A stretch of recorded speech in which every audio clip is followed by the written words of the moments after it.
Qual de vocês abriria mão da sobrevivência? Esses homens deveriam ser colocados a julgo como assassinos? Seriam esses homens diante da sociedade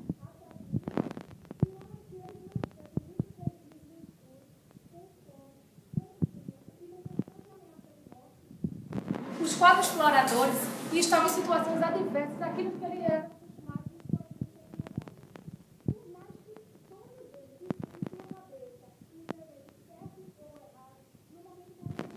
a o que existia era uma luta descomunal entre vida e morte.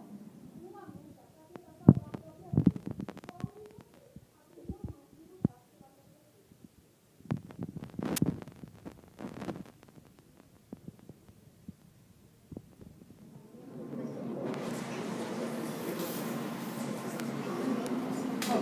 Não tem mais o que colocarmos, já que, como foi dito aqui, isso aqui não é uma prova, isso aqui já é uma simbologia, e também ela falou sobre testemunhas, e não sobre provas da gente fusta.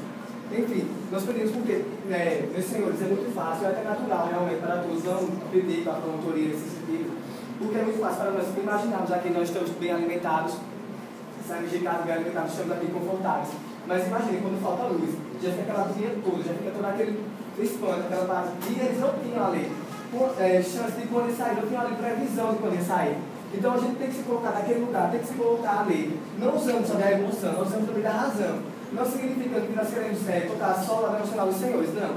Mas devemos considerar todas aquelas coisas, tudo aquilo, até porque nos autos mesmo não consta como foi que aconteceu. Como é que podemos dizer que foi um crime brutal, que foi isso, que foi aquilo, se não diz nada aqui? Como é que podemos dizer que foram os 4 assassinos, se não diz que foram os 4 assassinos? E se foram só? Então, meus senhores, como é que a gente pode considerar só o fato e a norma? Baseei muito nisso, por quê? Porque nós temos que dar para a Constituição, meus senhores, em todos os momentos, todos os segmentos constitucionais, todos os segmentos jurídicos.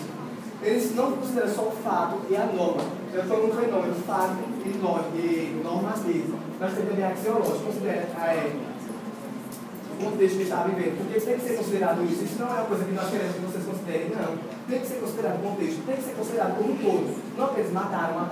Realmente mataram. Mas tem que considerar o contexto, não o fato e a norma, mas sim também o fator axiológico, fazendo prevalecer as 3 dimensões do direito. Lembrando o quê? Se considerarmos apenas 2 dimensões do direito, como fato e norma, não teremos feito a justiça, que é o objetivo de todos aqui nesta noite. Obrigado pela palavra e tentamos assim. Obrigado a todos.